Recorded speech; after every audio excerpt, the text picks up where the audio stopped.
23. Rude Awakening. Claudia.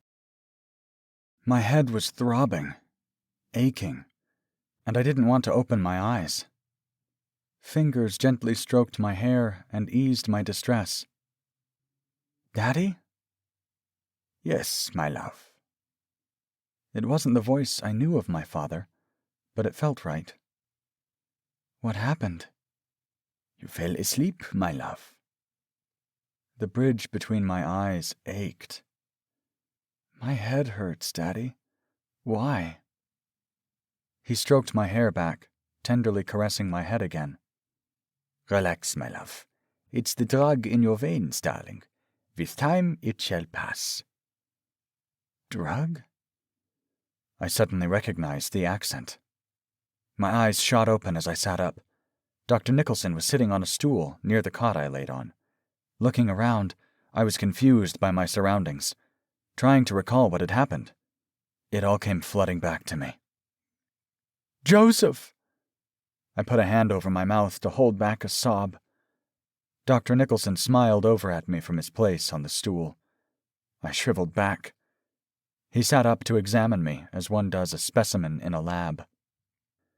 "Forgive me if I frighten you, my darling. You looked distressed," he simply said. "You were dreaming. I was only trying to console you." "Where am I?" I interrupted him. I was feeling slightly embarrassed he had heard me talking in my sleep. "Safe, my darling." My eyes wandered around the room. It looked like a lab, but much smaller, like it had been made to fit inside a travel trailer. I was laying on a cot not far from the single door. "We're almost ready to leave, Dr. Nicholson," a man in a military black uniform said. Dr. Nicholson slowly turned, taking a tablet from the man. He gave me a smile and a wink. He looked confident. Aaron was seated near the control panel. His head was lowered. He wouldn't meet my eyes. "And John Slater?" Dr. Nicholson asked. John, I thought. I called to him, but I felt strange, and my body felt unusually numb. "Still unaccounted for, sir," the man answered. Dr. Nicholson looked disappointed, but it faded as his gaze landed back on me.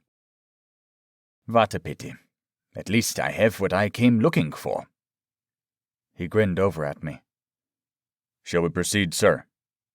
"Yes. Prepare the charges." The man nodded and exited the door, leaving us. "Charges?" I muttered. "What's going on? What are you doing?" Dr. Nicholson gazed at me and reached over. I recoiled again. "We're leaving, my beauty.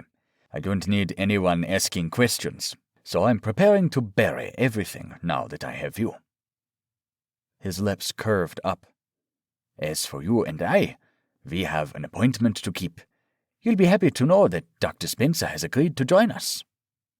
Since you fancy him, I've decided he will serve as good company to us both during our trip." My brow furrowed slightly as I stared over at Aaron, hoping he would say something. But he looked as timid as a rabbit. "It should be fun." He grinned. "Just let her go, Bryce, please," Aaron said from behind. Dr. Nicholson grinned, chuckling at the words from Aaron. His eyes smiled at me. He found his companion quite amusing. "You've seen what she can do, Aaron, and you want me to let her go? She needs my guidance," Dr. Nicholson said, reaching to give me a caress. I recoiled from his touch. I focused my strength and pushed back against the pain I felt in the center of my head. I willed myself to push Dr. Nicholson back, but cringed at the discomfort. My attempt backfired. I was shoved backward onto the cot. Dr. Nicholson laughed. "Your gift will do you no good, my love. Do you think I would not consider every contingency?" Only now did I feel the cold metal on my skin. He grinned as he caught me reach up and touch the collar around my neck. My heart was pounding inside my head and the inside of my throat. Panic set in. I'm not losing you now that I have you within my grasp, especially under your delicate condition." He beamed proudly. "Your child will replace John in the most extraordinary way imaginable. It'll be more than this world has ever or will ever see." Dr. Nicholson grinned, but the look he gave me was one of pure wonder. It was creepy. I was this amazing, strange new thing in his eyes, from the peculiar glow on his face. "Where's John?" I broke into a sob. He looked pained by my question. He rose and took a seat on the cot closer to me. He extended a hand to my cheek. I couldn't pull away from him as he neared. "Forgive me," he whispered. "I know you love him. Unfortunately, John has refused my offer to join us. However, rejoice that you at least carry something far more valuable inside you. A gift. A child. His child." I felt his breath against the side of my face. Aaron glanced over. He was surprised to hear it. "The future," he said as I trembled. "Our future, my love." I was briefly shocked, but somehow I knew it already. He hadn't answered my question. Either he didn't know where John was, or something had happened to him. I couldn't feel him to know what. "Don't worry. I will care for you and the child, as I cared for John. You and the child are my responsibility now." He kissed my cheek. I trembled as our eyes met again. I couldn't move away from him. "Child?" Aaron inquired. "She's pregnant?" Strangely enough, I knew it. Quentin had sensed it too. Aaron gasped. "More of a reason to let her go, Bryce." Dr. Nicholson released me. He turned to meet Aaron's look of disbelief. "No, Aaron. More of a reason to keep her with me, where she will be safe, and I can nourish her gifts. She needs me now more than ever." "You're mad." The tremble in his voice hinted at an emotion he'd never thought he'd feel for the other man. I didn't need to be able to read him intimately to understand that much. "No, Aaron. I'm a visionary." Dr. Nicholson walked over to Aaron and stood before him. Dr. Spencer stared up at him. "You can help me, Aaron." "Help? Help you kidnap a young girl? You're more than mad. I will never hurt her. You need to stop this." Dr. Nicholson kneeled in front of Aaron. He grabbed a hold of his face. "You need to understand, this is my work." There was a passion in his eyes that went along with the words spooning from his mouth. "Work?"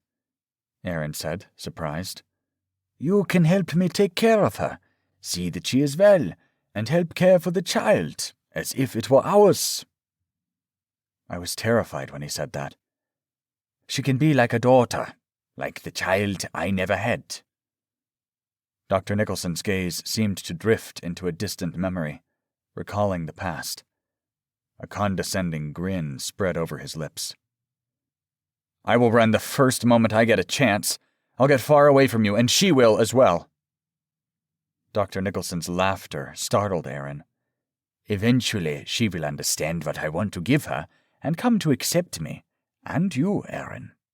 You and I." Aaron was shaking his head. "You're crazy. You want me to kidnap a girl, an innocent girl, and take her child from her." "Not take it. Help her raise it. Think of it. He or she will be far more powerful than anything this world has ever known. A true god among men. We will give it a home. We will nourish it," he concluded. There was an excitement in his voice, a delight in the mere idea. My child, a god? He made me afraid to think of his intentions to use my child as a tool to fuel his purpose. "You want to control her child, is that it?" Dr. Nicholson rose. Aaron was shaking his head. Aaron said the very words that were spinning the wheels of fear in my mind. "You don't see my design, but you will. Dr. Nicholson said before turning to me. And so, will you, Miss Bell? "Hey there!" A voice suddenly yelled from the side panel over by the monitors where the men in military uniform were patrolling the cameras. Dr. Nicholson spun his head over at the screen. The men, seated at the control station, who were operating the cameras, tried to get a clear picture of the intruder outside. The camera kept moving. It was difficult to tell who it was when the camera couldn't get more than an intense close-up. "What is that?" Dr. Nicholson asked, nearing and glaring over the soldier's shoulder. "Someone's messing with the camera, sir." "Hey, I'm here as you instructed, Dr. Nicholson." The stranger mocked from the other side of the camera. He was so close, I could only see one of his eyes at one point. I glanced closely. "Antonio?" I whispered. My senses were not working as clearly, even before the strange collar was put on my neck. As before, something was coming between my connection. I felt over my abdomen, stroking it gently with my hand. Could it be you? I wondered to the child inside me. Antonio whistled into the camera. "Hey, you have a friend of mine in there. I'm gonna need her back." He joked. I wanted to call out to him as Dr. Nicholson narrowed his eyes at the camera. He sneered, annoyed with the distraction. "Get rid of him, now!" he ordered the soldiers. The men rose immediately, grabbing the rifles out of the supply cabinet near the entrance. They disappeared through the doorway.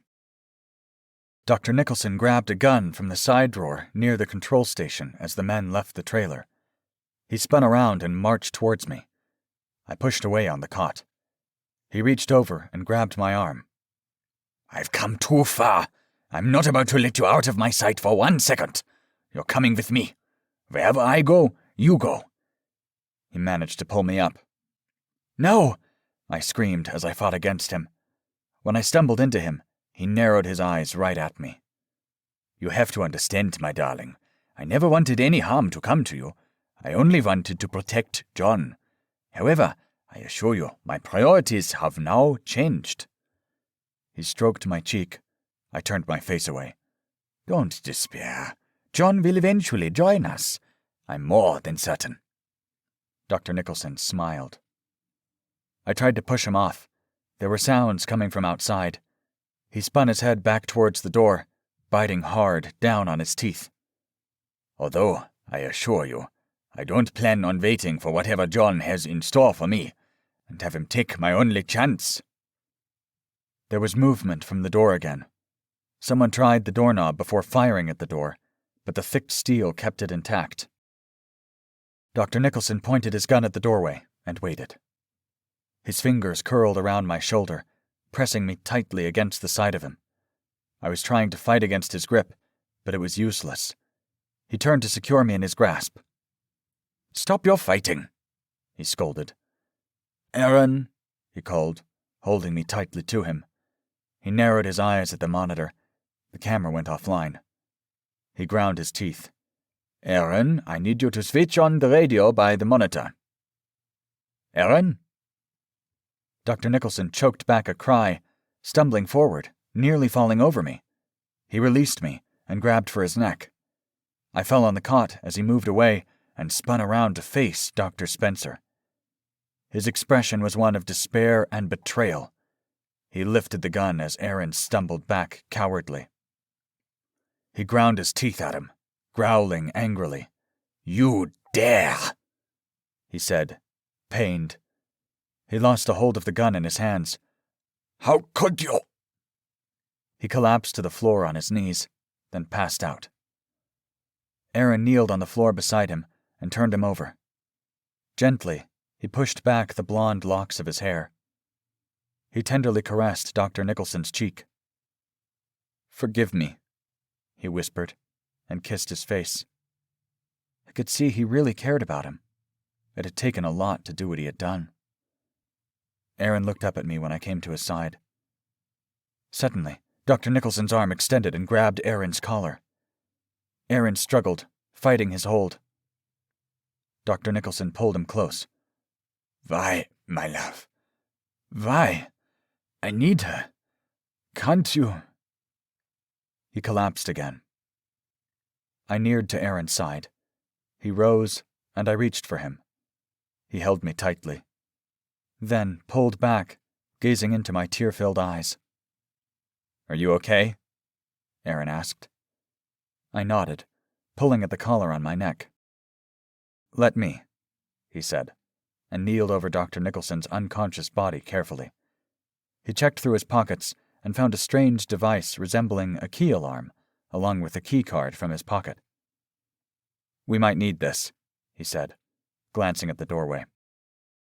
I figured he knew from when he was with Dr. Nicholson. I couldn't sense or read his mind with this thing on my neck. I didn't like it. Aaron fiddled with it for a moment before getting it to work. A button on the device popped the collar open. He pulled it off and dropped it on the bed. I immediately wrapped my arms around Aaron again. "Thank you," I whispered in his ear. He held me for a moment. "We better go," he softly said. "What I gave him is not strong enough. I only gave him enough to knock him out for a few seconds." In fact, when he said that, I heard Dr. Nicholson stir. His hand moved, and he gasped, opening his eyes. I screamed, grabbed Aaron's hand, and pulled him with me, but he lost his balance and dropped to the floor. I looked back and caught Dr. Nicholson's hand grabbing his pant leg. "You selfish, ungrateful," he gasped, unable to finish. He stumbled on the ground. As he tried to rise, he pulled at Aaron's leg. "How dare you betray me? I would have given you everything. You're not taking her from me. I forbid it, Aaron." Aaron kicked at his hands. Dr. Nicholson yelled, "Aaron, stop this. I will forgive this foolishness. Just think about what you're doing. Give me the girl, Aaron." I grabbed Aaron's arm and pulled him. Dr. Nicholson was still dizzy. He was having a hard time keeping his eyes open. He continued to blink his eyes as he struggled to fight the drug in his veins. "Aaron!" he screamed viciously. "Stop now!" I kneeled and pulled at Aaron's pant leg, trying to pry Dr. Nicholson's hand from his leg. Dr. Nicholson shook the sleep from his eyes and caught sight of me. He released Aaron and grabbed my hand instead. I screamed, "Let go!" as I fought to get free. Dr. Nicholson was rising with my help. Any more aid and he would get closer to his goal of keeping me hostage.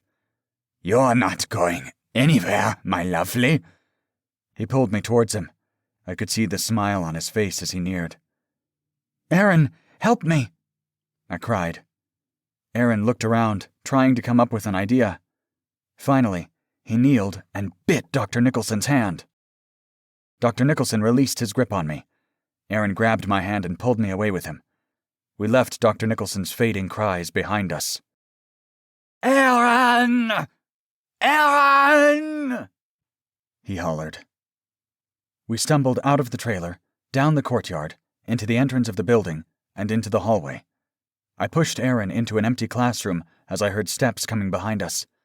After I pulled him towards the staircase and decided to head to the auditorium, Aaron pulled me towards the opposite hallway. "No, wait, this way," he said. We came to the end of the hall where I used to sit on the counter and look into the library. I searched for John in my mind, but all I could sense was Aaron. He was highly emotional. His heart was in pieces over what Dr. Nicholson had done to him, to me, and to everyone. I merged with his mind, and I saw everything, including his time with John. I had no doubt he was okay, but now that I'd seen him, I could feel his pain, his anger, and his urgency to unite with me. "John?" I called. But the distortion was there again, like a giant brick wall, and I couldn't get past it. "John! Where are you, John?" "Claudia." A faint voice spoke into my head. "John?" I couldn't be sure it was him until I saw him standing by a vortex. "John?" "Claudia?" He was struggling. Quentin had his arm wrapped around his throat, and he was pulling John back with him into the vortex. Quentin met my eyes through the vision and looked right at me. Come get him, he yelled. No! He and John fell into the vortex and vanished. I dropped to my knees and began to sob. Aaron was seated on the floor beside me, clearly shaken. Claudia, are you all right? I wrapped my arms around him. I saw him, I whispered. He took John. I pulled away and faced Aaron. Who took him, dear? Quentin. He was just as confused by my answer. He didn't know who Quentin was. At a distance, we heard footsteps hitting the marble flooring at full speed. Aaron grabbed me and pulled me back. He carefully turned the doorknob of the nearest classroom, but it was locked. Shh.